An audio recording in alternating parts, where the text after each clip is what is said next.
안녕하십니까. 시장공감10 시작합니다. 6월이 시작됐습니다. 우리가 조금 쉬는 동안에 미국 주식시장이 올라주기를 기대했는데 미국도 좀 밀리면서요. 주춤주춤 하는데요. 제이미 다이먼이라고 JP모건의 미국의 그래도 금융회사 CEO인데 상당히 존경받는 분이죠. 영어 공부하게 만듭니다. Brace yourself 이런 단어가 나와 있어서 꽉 잡아라 스스로를. 이게 이제 마음 단단히 먹어라. 위험에 대비해서 대비해라 이런 뜻이라고 하는데요. 이제 QT가 시작되는 거죠. 6월에 QT가 있고요. 그다음에 원자재, 유가 더 오를 수 있다 이런 것 때문에 경고를 좀 줬습니다. 미국 시장은 여전히 확신이 좀 없는 단계이고요. 다만 우리 시장은 좀 부진하긴 합니다만 그래도 지금은 조금 반등을 더 좀 노리고 즐길 때일 거 아닌가. 조금 차별화 기대, 외국인들 매수 이런 것도 기대를 해봅니다. 지수 확인하겠습니다. 일단은 이틀간의 미국 증시 하락 영향 때문에 우리 시장도 약세 출발을 해서요. 코스피가 2660선까지 밀렸습니다. 낙폭을 조금 줄이다가 조금 되밀리다가 오늘 그런 흐름들이 나타날 것 같고요. 코스닥은 약보합권에서 진행이 됩니다. 예, 6월에 시작됐고 또 이제 쉬고 왔는데 마치 좀 월요일 같은 목요일인데요. 6월 전략들 종목 이야기 하도록 하겠습니다. 첫 코너 잠금 해제로 시작하겠습니다.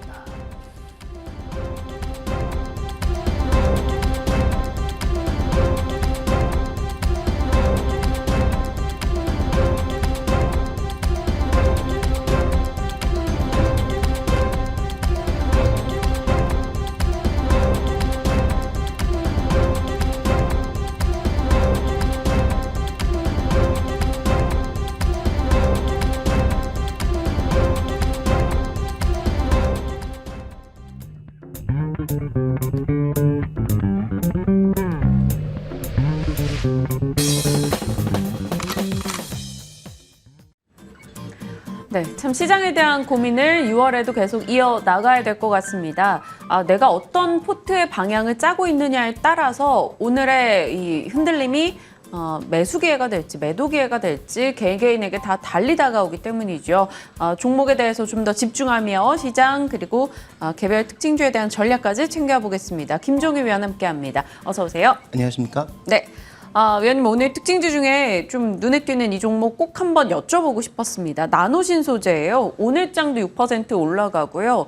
한 3개월 동안 정말 굴욕 없이 꾸준한 상승을 나타내고 있는 종목 중에 하나가 되겠습니다. 시가총액 순위도 정말 껑충 뛰어 올랐는데요. CNT 도전제에 대한 가치가 좀 재부각되는 리포트가 또 나오면서 오늘도 영향을 받고 있습니다. 네. 나노신소재 어찌하실 거예요? 신규로 사는 데 있어서는 주저할 수밖에 없죠. 왜냐하면 CNT 도전제가 잘 되면 지금도 싸고 만약에 안 되면 지금 주가를 설명하기가 좀 곤란하고 네. 그러면 이 종목을 적절한 가격에 잘 사신 분들이야 지금부터 이 움직이는 모습이 과거 에코, 프로비엠 같은 종목의 초기 모습인 거냐 아니면 정말로 이제 상승으로 가는 초입의 국면인 거냐에 대한 판단을 알아서 이제 잘 하시면 되는데 지금 가격에도 강력하게 신규 매수를 할 수 있느냐?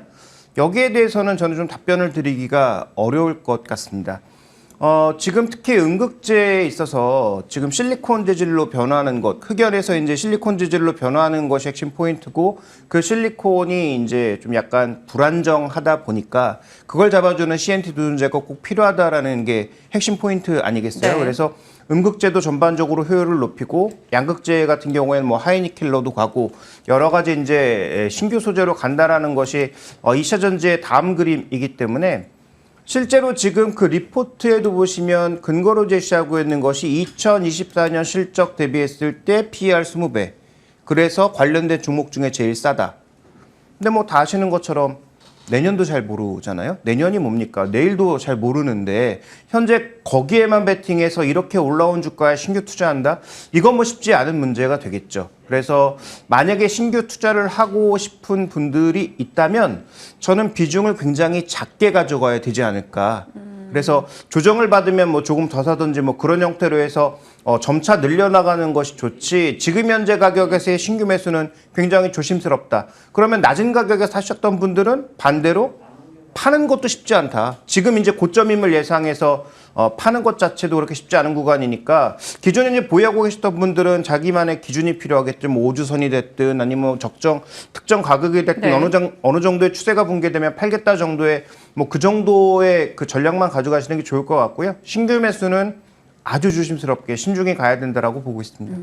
나노신소재 보유자분들 그리고 신규 매수를 고려하는 분들 각각의 맞춤 전략 챙겨보시길 바랍니다.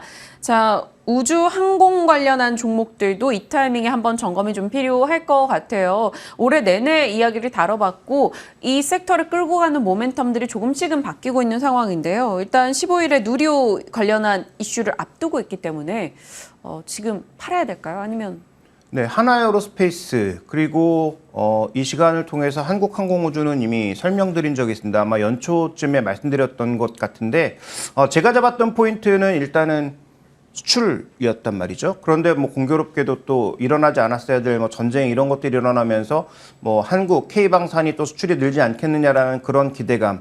그 다음에 지금 5월달 넘어서면서부터는 일단은 뭐 누리호 관련된 기대감이라든지 UAM 관련된 기대감까지 겹쳐지면서 관련된 종목이 계속 치고 올라가고 있단 말이죠. 그러면 이걸 지금 우리가 무조건 좋게 봐야 되는 시점인지에 대해서 잘 고민해 봐야 되는 것은 대부분의 종목군들이 정말 실적이 증가하고 있나?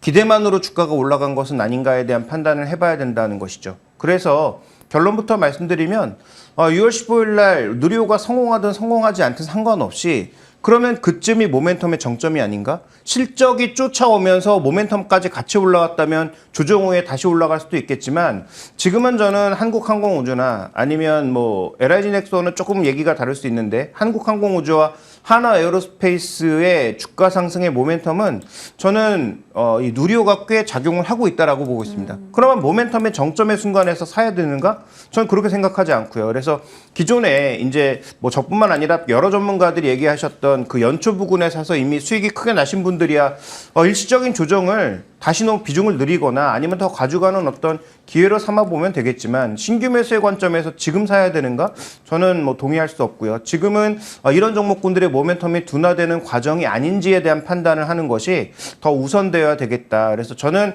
6월 15일 자체가 누리호가 성공하든 성공하지 않든 상관없이 단기 모멘텀의 정점이 될 가능성이 높다라고 보고 있고 실제로 한국항공우주의 매출의 상당 부분을 차지하고 있는 보잉의 주가는 지금 계속 신저가로 내려가고 있다는 거죠. 그러면 전 세계 그 항공기에 대한 매출이 과연 잘 나타나고 있나? 이 부분에 대한 점검도 필요하고 한국항공우주가 과연 원가 상승에 대한 부담감을 전혀 느끼고 있지 않은지 이런 부분들에 대한 확인도 해야 되기 때문에 현재처럼 밸류가 좀 높아진 상황에서는 저는 조심스럽게 접근해야 된다라고 보고 있습니다. 네, 알겠습니다. 지금 시장에서 좀 관심을 받고 있는 분야에 대한 각각의 전략 챙겨봤고요. 저희 본격적인 잔금 해제 종목 확인해 보도록 하겠습니다.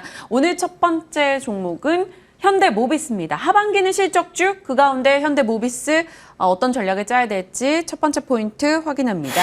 IR 기대감.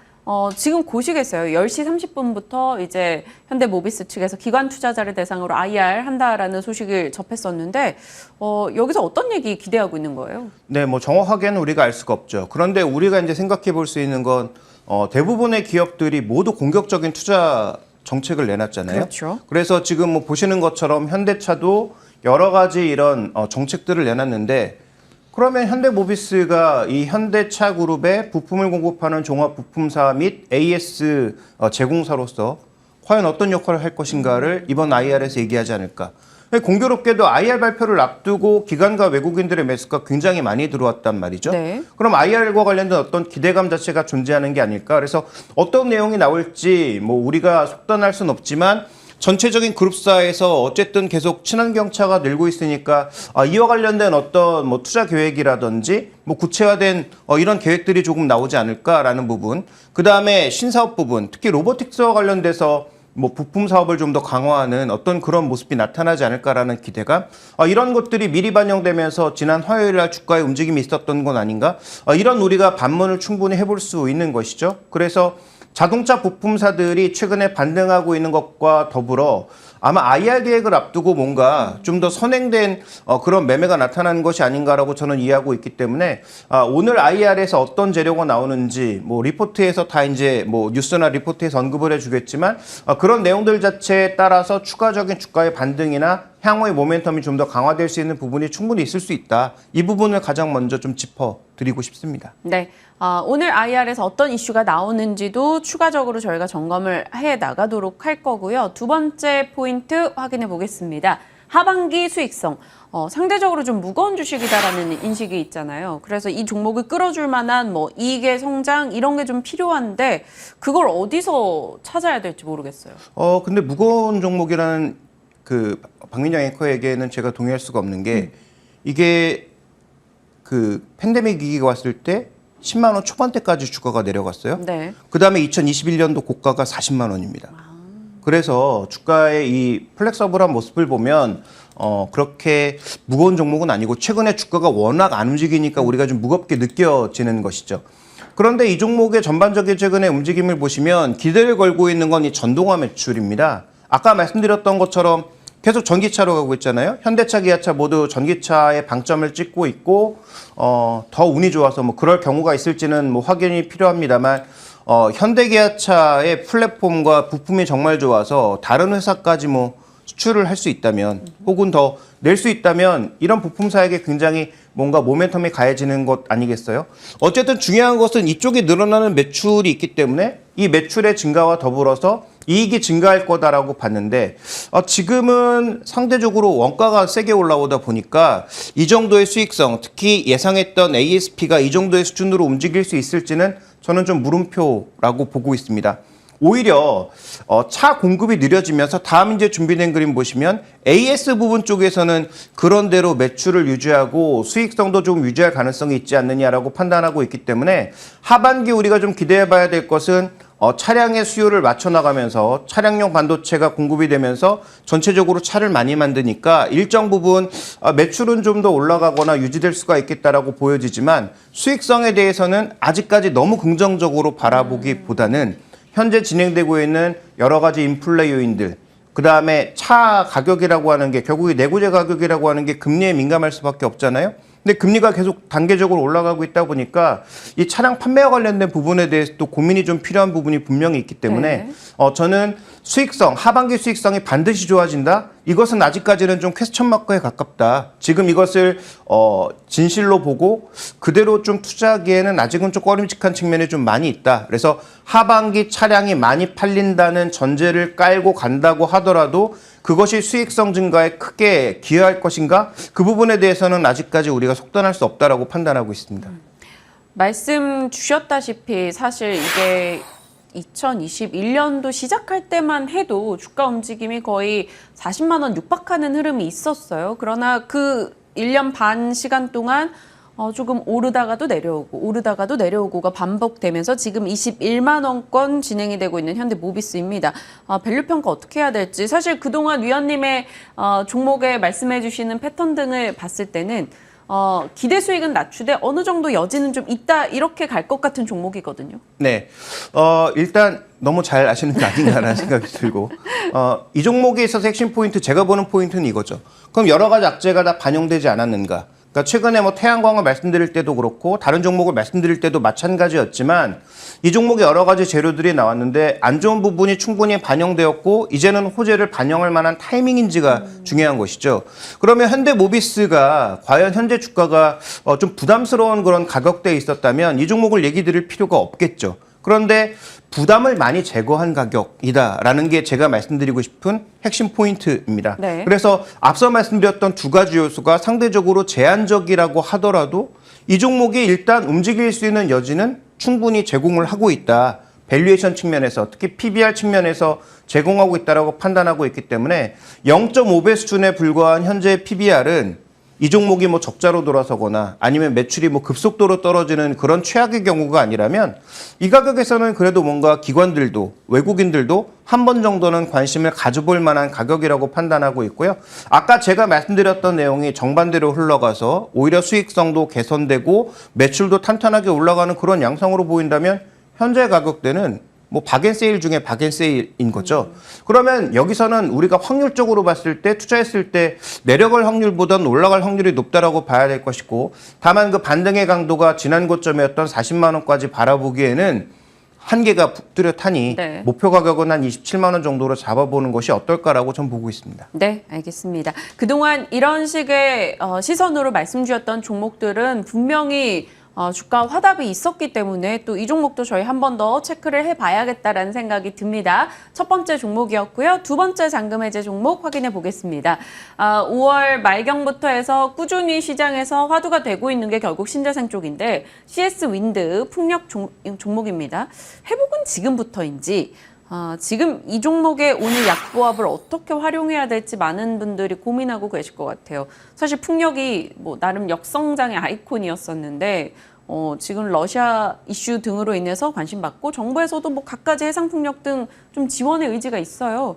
근데 이게 경제성이 확보가 됐는가 좀 궁금해지더라고요. 네, 뭐 일단 말씀하신 질문을 대답하려면 1시간을 대답해도 시간이 모자랄 것 같습니다. 굉장히 많은 부분을 물어보셨는데 한마디로 요약해서 말씀드리자면 네. 현재 구간의 핵심 포인트는 산업의 방향성에 대해서 의심하는 분들이 없죠. 그게 뭐 전쟁 이슈와 관련돼서뿐만이 아니라 방향성이라고 하는 ESG라고 하는 방향성 자체에서 풍력을 의심하는 분은 없는데 최근에 이제 작년에 이제 흐름을 보다 보니까 바람만 불면 어떡하지?라는 것. 그다음에 또 하나 가장 큰 부담은 바로 이 부분이죠. 빠르게 올라가고 있는 원가를 어떻게 흡수해 나갈 것인가. 그러면 이 종목이 원가가 올라가면 원가 올라간 걸 다 가격에 반영해서 그대로 가격을 올려버리면 되는 것인가. 그러면 ESG를 우리가 한다고 했는데 ESG 비용이 너무 올라가면 그렇지 않아도 인플레 때문에 부담스러운데 ESG 플레이션이 현실화되는 건 아닌가라는 그런 고민에 쌓일 수밖에 없는 것이죠. 그래서 전체적으로 이 종목의 핵심 포인트는 운임이라든지 여러 가지 철강 원가 상승과 같은 부분들이 1분기 실적에 그대로 녹아나면서 산업의 성장이라고 하는 방향성에 대한 의심은 없는데 현재 구간에서는 과연 이게 계속 수익성이 잘 날 수 있을까에 대한 그런 고민 자체가 주가의 조정으로 이어졌다라고 봐야 될 것 같습니다. 그래서 산업의 방향성보다는 수익성을 지켜갈 수 있느냐가 관건인데 이 부분에 대해서는 뭐 여러 전문가들의 의견도 엇갈리고 있지만 저 역시 또 장담할 수 없다. 그러니까 수익성이 급속도로 개선되거나 아니면 이 종목이 지금 풍력 부품의 가격을 급속도로 끌어올릴 가능성은 저는 그렇게 높지는 않다. 그 가격이 너무 높아지게 되면 ESG를 끌고 가는 그 동력 자체가 둔화될 수 있기 때문에 그런 부분들에 대해서 우리가 좀 종합적으로 고민해 볼 때인 것 같습니다. 네. 방향은 알겠는데 이게 과연 속도나 또 넘어가야 될 장애물들을 어떻게 해결해 나가는가 조금 고민이 많이 되는 분야인 것 같아요. 태양광도 그렇지만 풍력도 좀 유달리요. 그렇다면 수주 증가가 이어질 것인가, 뭐 또 풍력 같은 경우도 타워, 플랜트 뭐 이렇게 따로따로 수주를 생각해 본다면 어느 쪽 그래도 모멘텀이 좀 더 빠를까 이것도 고민되더라고요. 네, 일단 뭐 해상 풍력 쪽에 최근에 굉장히 방점이 많이 찍히고 있고 실제로 이런 풍력 타워들이 많이 세워져 있는 그런 뭐 국가라든지 아니면 지역에 가보시게 되면 생각보다 바람이 굉장히 강하게 불긴 합니다. 네. 그래서 지금 이 준비된 그림에서 보시는 것처럼 지금 뭐 핵심은 당연히 플랜트보다는 타워라고 봐야 될 것 같고요. 그 다음에 이제 이게 해상풍력 쪽에 들어가는 것이 아무래도 이제 최근에 우리나라도 계획이 좀 더 늘어나고 있는 상황인 거고 글로벌리 하게도 보면 이쪽으로 이제 베팅을 많이 하고 있는 상황이어서 이쪽의 전반적인 매출과 이익의 방향성에 대해서는 크게 의심하지 않고 있다. 다만 최근에 유럽의 뭐 베스타스라든지 이런 기업들도 보면 굉장히 주가가 주춤거리는 모습들을 많이 보여주고 있다는 관점에서 결국은 우리가 핵심으로 삼아봐야 될 것은 각국의 정책적인 강도가 언제부터 강해지는지가 핵심인데 대부분 지금 시장에서 보고 있는 것은 하반기엔 강해지지 않겠느냐. 뭐 유럽도 마찬가지고 뭐 미국도 마찬가지고 뭐 우리나라도 지금 뭐 수소법도 통과가 되고 그다음에 뭐 풍력을 포함한 나머지 소위 이제 친환경 쪽도 기업들이 투자를 강화하면서 아리백을 맞추기 위해서 여러 가지를 하다 보면 결국 이런 것도 하지 않겠느냐라는 그런 기대감. 그다음에 그 수소법에 있어서 그린 수소를 생산해야 되는 입장에서는 단순히 발전이 아니라 수소를 생산해내기 위한 하나의 방안으로서의 이런 풍력 타워의 건설 이런 것들이 앞으로 만들어질 가능성이 있다라는 측면에서 보면 결국은 정책의 집행 시점이 올해 하반기냐 아니면 여러 가지 변수로 지연되느냐 이것에 따라서 CS 윈드의 하반기 주가가 좀 결정나지 않을까라고 봐야 될 것 같습니다. 네. 미국에서도 해안 지역 중심으로 해서 이 해상 풍력 관련한 자리를 좀 많이 빠르게 늘려가고 있다, 뭐 이런 소식 등이 들려오고 있는데 국내에서도 정책적 지원이나 모멘텀들 더 추가되는지 그 속도를 잘 봐야 될 것 같습니다. 다음 포인트 가겠습니다. 결국 그래서 지금 밸류에이션 수준은 어찌 될까인데 최근 거래일 동안 꽤나 많이 풍력주도 좀 단기 급등을 보여줬어요. 가격 어느 정도 생각하세요? 근데 지금 현재 밸류 수준이요. 그렇게 싼 수준이 아닙니다. 뭐 성장성을 고려한다고 하더라도 싸다고 보기엔 어려운 수준. 그렇다고 해서 뭐 이 종목이 뭐 시장 평균이 뭐 11배, 12배 이렇게 돼야 된다는 건 아닌데 현재 지금 뭐 30, 40배 육박하는 현재 주가 수준을 계속 유지하기 위해서는 아까 말씀드렸던 수익성이 더 높아지든지 아니면 성장 속도가 굉장히 빠르든지 둘 중에 하나는 분명히 나타나야 되는 상황이고, 그래서 이제 하반기 정책의 강도가 중요하다. 뭐 우리나라뿐만 아니라 유럽이라든지 미국이라든지 이런 것들을 좀 더 적극적으로 설치하는 그런 국가들의 정책 강도가 중요하다라고 말씀드린 건데, 그렇다면 이 가격에서는 공격적인 베팅은 어렵습니다. 그래서 만약에 풍력 쪽에 나는 관심이 있고 그중에 대표 종목이라고 할 수 있는 CS-윈드에 관심이 있어라고 생각하시는 분들은 눈을 돌려서 최근 공장 캐파가 꽉 차 있는 삼강 M&T 같은 종목군들을 한번 봐야 되는 건 아닌가? 그래서 지금 풍력에도 굉장히 종목군들이 많잖아요. 네. 그래서 전체 종목군들 중에서 어느 밸류 체인이 가장 지금 수주가 잘 나타나고 있는지, 그 다음에 주가는 얼마나 이것을 선반영하거나 덜 반영했는지를 따져봐야 되는 시점이기 때문에 풍력에서 과거 대장주인 CS-윈드만 방점을 찍지 말고 CS-윈드의 방향성도 보면서 또 베스타스 같은 종목군들의 방향성도 보면서 국내 시장에서 지금 공장 캐파가 풀로 차서 추가적으로 만들어내는데 오히려 어려움을 느끼고 있다고 하는, 그래서 수익성을 골라서 수주를 받고 있다고 하는 삼강 M&T 같은 종목군들도 조금 폭넓게 살펴보는 것은 어떨까. 그래서 결론적으로 말씀드리면 지금 CS-윈드의 현재 밸류는 투자하기가 조금 애매한 구간이니까 풍력 밸류 체인 내에서 다른 종목군들도 한번 복합적으로 살펴보는 건 어떨까라고 말씀을 드리고 싶고요. ETF 쪽에 투자하시는 것은 저는 지금은 맞지 않다. 왜냐하면 각각 이렇게 따로 논다면 네. ETF의 투자의 메리트가 사라지는 것이기 때문에 오히려 각 밸류 체인 내에서 가장 강한 것을 고르는 것이 오히려 풍력주를 투자하는 데 있어서는 좀 더 좋은 모멘텀이 되지 않을까라고 보고 있습니다. 하나솔루션 말씀 주실 때도 사실 그러셨잖아요. OCI 등 같은 경우 이제 중국에서 물량 풀리면 이 폴리실리콘 가격이 떨어질 경우 모듈 쪽에 비용이 좀 줄 수 있다, 이런 패턴이셨는데 사실 뭐 풍력 쪽에서도 그런 느낌으로 다른 밸류체인의 종목을 찾아보자라고 의견을 주신 바 있습니다. 삼강 M&T 저희 흐름 한번 체크해 볼게요. 오늘의 두 종목 여러분 잘 기억해 보시고요. 잠금 해제 유튜브 다시 보기 통해서 가능합니다. 자, 김종유 위원과 함께했습니다. 고맙습니다.